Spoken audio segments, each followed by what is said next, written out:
उत्तर प्रदेश में जीएसटी के छापों ने हाहाकार मचा दिया। आखिर पूरे मामले को लेकर सियासी माहौल भी गर्म रहा। इस दौरान आपको अगर हम बताएं तो ये जीएसटी का मामला शुरुआत उस दिन से हुआ जिस दिन से सीएम योगी आदित्यनाथ ने भी इस बात की पुष्टि की थी कि जीएसटी चोरी करने वाले बख्शे नहीं जाएंगे।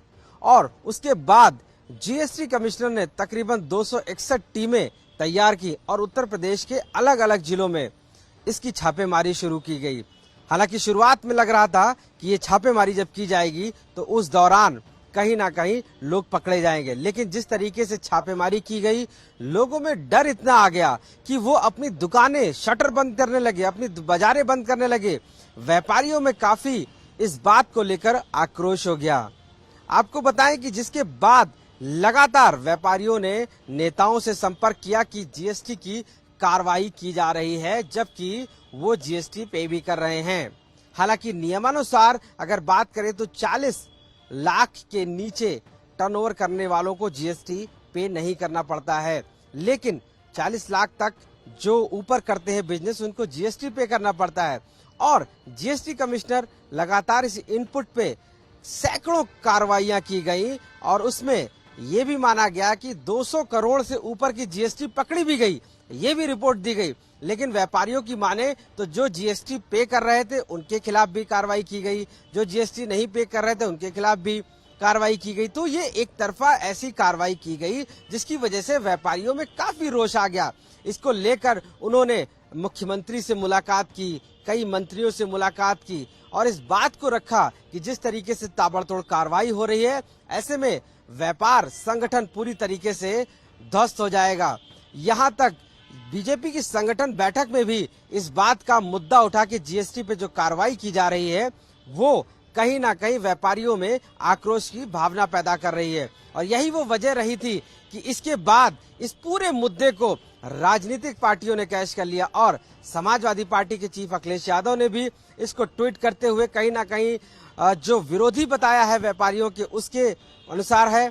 मायावती ने भी जीएसटी को लेकर ट्वीट किया। तो जो पॉलिटिकल पार्टीज थी वो भी अब उस जीएसटी को लेकर पूरी तरीके से मैदान में उतर आई और ये कहना था कि जीएसटी जिनके खिलाफ कार्रवाई हो रही है उनको वो अब बीजेपी को चुनाव में इसका परिणाम भुगतना होगा। तो कहीं ना कहीं जब आनन फानन में इस लेवल पे कार्रवाइयां हुई और उसके बाद व्यापारी संगठन लगातार पॉलिटिकल पार्टियों के साथ खड़े होने लगे, जगह जगह प्रेस कॉन्फ्रेंस होने लगी और इसके बाद व्यापारियों में इतना आक्रोश हुआ कि उन्होंने बाजारें तक बंद कर दी, तब जाके सरकार को आगे आना पड़ा और मौखिक तौर पे ही कहना पड़ा कि जीएसटी की कार्रवाई अभी 72 घंटों के लिए बंद की जा रही है। हालांकि तब से जीएसटी की कार्रवाई नहीं हुई है, लेकिन जिस तरीके से चाहे डिप्टी सीएम हो लगातार ट्वीट किया और व्यापारियों के साथ खड़े रहने की बात कही, तो इस पूरे मामले को लेकर उत्तर प्रदेश में कहीं ना कहीं राजनीतिक माहौल गर्म हो गया और व्यापारियों में यहाँ तक कहा जाने लगा कि व्यापारियों को साधने के लिए सारी पार्टियां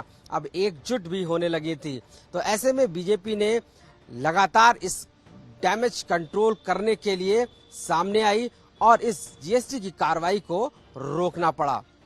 हालांकि अब इस समय कार्रवाई नहीं हो रही, लेकिन जीएसटी कमिश्नर के मुताबिक 200 करोड़ से ऊपर की जीएसटी चोरी पकड़ी गई। लेकिन व्यापारियों का मानना है कि जब जीएसटी छापेमारी करती है तो पहले नोटिस देती है, उसके बाद अपने ऑफिस बुलाती है, हमसे रिपोर्ट मांगती है, लेकिन ये कार्रवाई ऐसी की गई कि लगातार जिस दिन ये एक्शन लिया गया उसी दिन वसूली भी की गई और 200 करोड़ रुपए के दिखाए गए। तो कहीं ना कहीं ये व्यापारियों का हित की बात नहीं थी और यही वो वजह है कि पॉलिटिकल पार्टियां बीच में कूदी और उसके बाद खुद सीएम योगी आदित्यनाथ इस पूरे मसले को गंभीरता से लेते हुए जीएसटी की कार्रवाई रोक दी गई है।